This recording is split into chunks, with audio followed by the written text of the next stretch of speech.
You're building new cells. You're building new tissue. And IGF is one of these mutation steroids, not just like testosterone, not just like D-bol, not just like Primabol. This is one that, if we have bad genetics, can overcome those genetics and completely transform the body.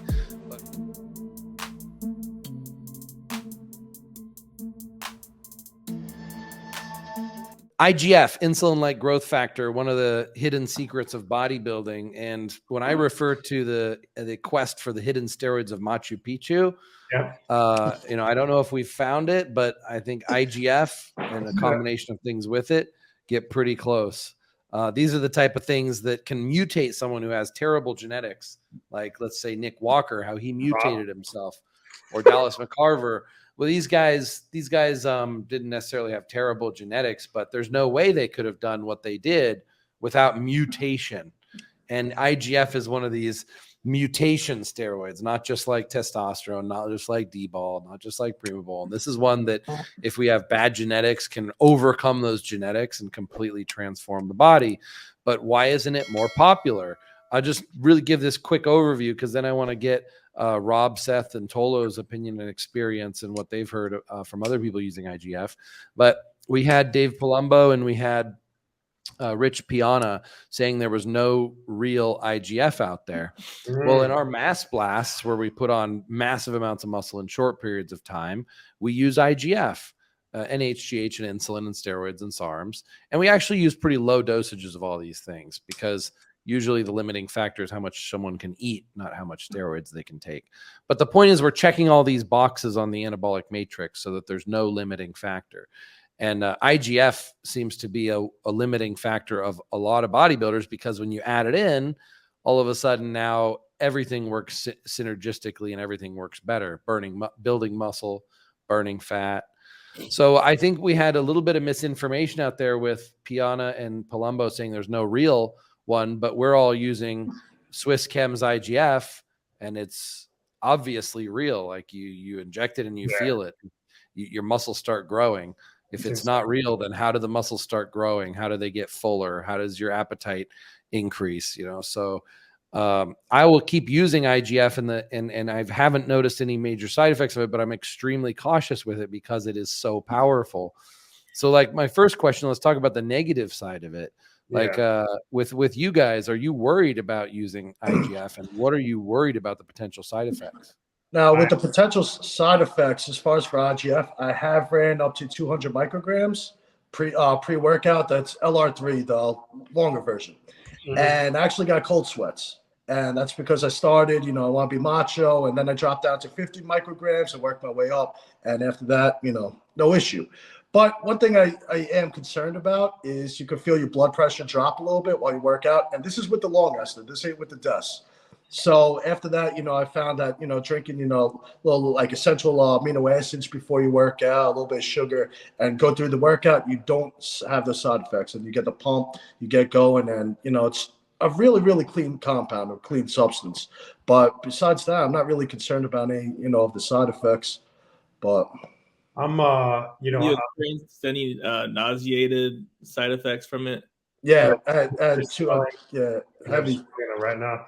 I mean, my biggest concern with it too, and it's something like Tony, like I've spoken with Karan too. Like, of course, me being a father, having a family and stuff, I want to try to stay as healthy as I can, stay around, but I also want to get into the best shape I possibly can. So I always like to, the harm and benefit, right, to me. And it's like, out of 400,000 people that were studied, with it showed that a higher level of IGF did show a possible increased risk of cancers, like in different various forms. So that's almost 500,000 people, like that. So for me, I don't think it's something that I would stay on for a long extended period of time. But I think when you utilize it, like everything, properly and effectively, it could be a game changer, So, well, I don't know if a lot of people realize that IGF-1L3 actually has a lot of antioxidant benefits in it as well.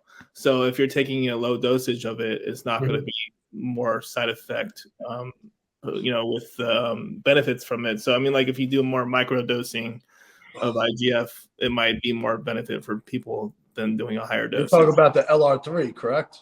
Yeah. Not the DES. But keep in mind, too, it's going to attach to everything else as well. So if you're not breaking down the muscles, there's nowhere to attach but other receptors. It's going to attach to your organs. It's going to attach everywhere. Correct. So that's why it's best used on workout days. As far as for the cancer, it's not going to cause cancer, ladies and gentlemen. No. If you have cancer cells, it's going to pretty much accelerate the growth. Correct. You know, it won't cause cancer, it accelerates it. Same thing with cardarine, same thing with HGH. Correct.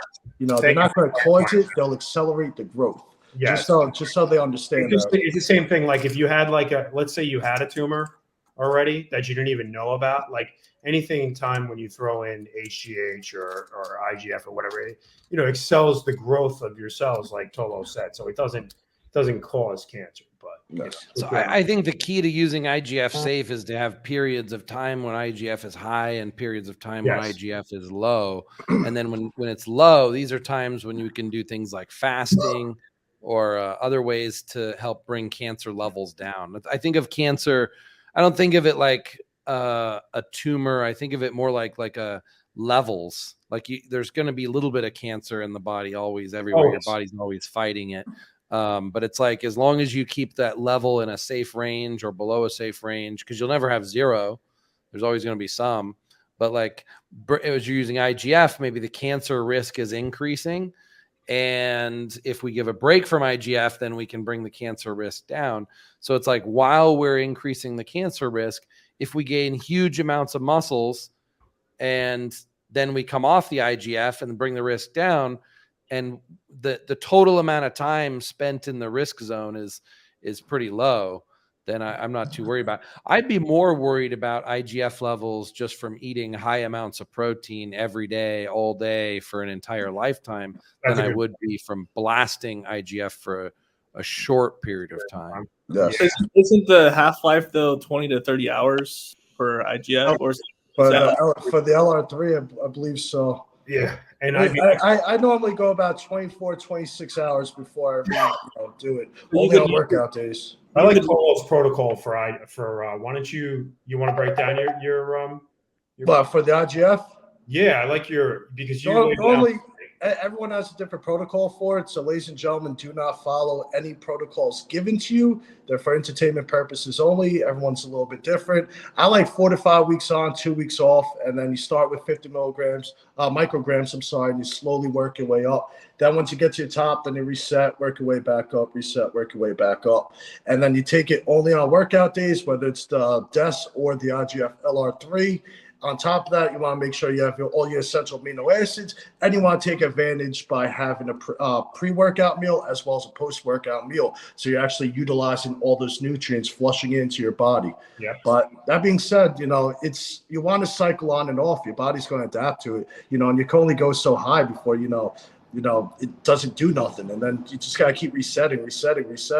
So it's one of those compounds too, or I should say peptides, that you're going to get gains, but you're going to get long-lasting gains. It's not like, you run a cycle, you're going to lose 50 or 60% of it when you cycle off. No, you're building new cells. You're building new tissue. And that's how these bodybuilders are getting so big. This is why they look like, mass monsters. It's also going to burn body fat as well. So it's a very great compound. If you guys haven't tried it before, try it. A lot of people are discouraged. Like Tony said, there's been rumors that's fake. No, it's not fake. There's no fake IGF out there. All the clinics have it. It's available now. It's maybe 20 years ago there's been fake products out, but then again, you could say the same thing for Anavar, GH, or any other crazy compound, Primo. So it just comes down to knowing the right source, really. And one thing that I've been because I'm new to this whole IGF. I mean, I heard you guys talk about this for years, and it was just like I was never at the point where I was like, let's utilize it, right? So we just did the cut for like the last 3 or 4 months with Tony and Karan and got down to the lowest body fat I have. So we're like trying to put on some muscle now. And one thing Karan was like, you need to order IGF. And I was like, I kind of got excited. I'm like, oh, really? It's like, it's go time with that. So, I got from SwissChems.is, I got IGF. He goes, I want you to start with DES. I want you to utilize that. And then I got LR3, but we're going to use that next month. So I started using IGF DS right before my workout, right? Because it's more, they say it's tight, right, enhancement. But like I've kind of tried it different areas. So, you know, for me, I'm doing 100 micrograms before a workout. And, you know, so just like, so I had never experienced anything like this, right? I remember Karan has the video of it. Like, so I forgot what I was doing. I was doing something, I think I was doing arms, right? I was doing biceps. So I put like 50 in this bicep and 50 in this bicep. And I was like, all right, so whatever. So I noticed right away, like one thing I noticed, and I did it like 15 minutes before I went to the gym or whatever, like went to the gym, started working out. And I was like, I felt the pump and I was like, holy shit, man. Like, is this, but then like it started, like it still stays in your system, right? So like I'm home that day and I'm like, I'm looking at my forearms for the first time in my life. I think I showed Tolo too. Yeah, you sent me a picture. I showed Karan. I got so excited. I was actually working in the hospital and I saw my veins just start popping out of my forearm. Like, Karan, I've never seen veins in my forearm in my life, like ever. Like, you know, and my hands too were just started to like. I'm like, this is pretty cool. So it's real, it works, and it's exciting. I feel pretty safe using IGF-DES. I mean, you know, the IGF consequences come more, I believe, from chronic long-term usage. Like when you look up studies on IGF and cancer risk, they're talking about people who have high IGF levels for 20 years having increased cancer risk. And we're increasing IGF for 30 minutes using IGF-DES during a window of time when we're making use of it in the muscle versus someone sitting on the couch all day. Well, we could all agree that most studies are going to favor the bad, like similar to what the Cardarine studies have with rats. Yeah, rats taking what 50 milligrams per the size of the rat for a year straight. You know, that's 1/3 of their life. That's like us taking 1,000 milligrams every day for half our life. Like, do you know why they do that? Like, ladies and gentlemen, that if you that's because for Cardarine, it's actually shown to be anti-cancerous in small dosages. So they're probably afraid that they're onto something that would probably upset Big Pharma. Well, they do it because the reason why they do those things is because it draws. It's like the media, like when they put fear out there, and the medical journals know that too. That if they do an insane study, and then all of a sudden that it's an insane study. The use of Cardarine. And unfortunately, because of that study, when anybody talks about it, that's the first thing. Oh, doesn't that cause cancer? Oh, I get that question a lot. The reason why they did that is because it made headlines. And it caused whoever published the journal, the original journal, medical journal, it became the big thing that Cardarine causes cancer.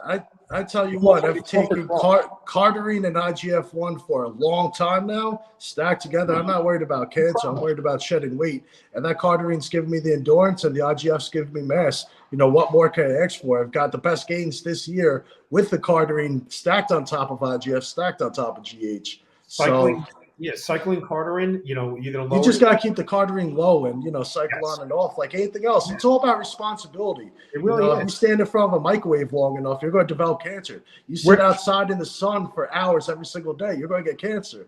Like, we're having commercials out there saying drink responsibly. There's no such thing as drinking alcohol responsibly. No, there's no such thing. I drink a Red Bull Zero, and there's probably stuff in here that causes cancer. Exactly. So, well, there is, the food colorings. The food colorings that we eat in our food every day is super toxic, way more toxic than most. My point of the matter, though, is there's much more responsibility when it comes to certain things that we're talking about than drinking alcohol. Well, we keep doing these mass blasts, and we haven't had anybody. Oh, okay. No, there's a couple people who their blood work was really messed up. They felt really terrible. I try to help in person. I can mitigate this right on the fly immediately. Over the internet and trying to coach someone to do a mass blast remotely, the more hardcore the blast, the harder it is to really monitor someone like this. But we had one guy who wanted to blast, and he's very susceptible to steroid side effects. And so he ended up with a lot of very short-term. They're all short-term side effects because if you stop it, you get your body back to homeostasis very quickly. But yeah, that's the theory is if you do it healthfully and we show people that you can build a lot of muscle and they don't have side effects of it, which most people don't, then I think it makes a good benchmark for other people to maybe follow. That's Now, the goal. A lot of people have good experience with the chemistry and more people want to do it. how much IGF was straight Cody running during his mass blast? You know, he wanted to go. Okay, so I was giving him advice, but he was also listening to advice from another bodybuilding chemist because he wanted to get the edge on Elon. I turned it into a competition, $5,000, who puts on the most amount of mass. Yeah. Cody's very competitive. So he's like, all right, I'm going to do everything Tony says, but I'm also going to go to another bodybuilding coach and get some secrets to use that Elon's not going to be using. But those secrets ended up putting him, and the problem is the other coach didn't have all the variables. Cody was kind of looking like a lot of clients do from like, oh, okay, you coach tell me to take all this stuff. This coach tell me to take all this stuff. I'll take both of these things and I won't even tell either coach what I'm taking. So Cody just went totally off the rails, taking as much steroids and stuff as he could. But his IGF dosages actually weren't super high. Now, he could have gotten a lot more out of it with higher IGF and lower HGH. Yes. He was thinking going higher and higher with the HGH, which he found didn't work. And this is, I think, the biggest misconception with HGH is people think more is better, but you cross a certain threshold and your body just totally stops responding and you turn into a water balloon. Yeah. But with IGF, that doesn't happen like that. So one of the goals of taking a high dosage HGH is just because you want it to convert into more IGF. But really, you just need a foundation of HGH, and then it's the IGF that's going to do most of the muscle building. Yep. Yes. 100%. I agree 100%. A lot of people don't understand that. You know, I hear people running 12, 15 IUs of GH a day. I'm like, what are you doing? 10 would be my max. 10 is my max. I won't go above that. But then if I'm running that much GH, you know, that's more or less to get the other, you know, benefits from it, anti-aging on top of the IGF. But I'm still running IGF alongside with it.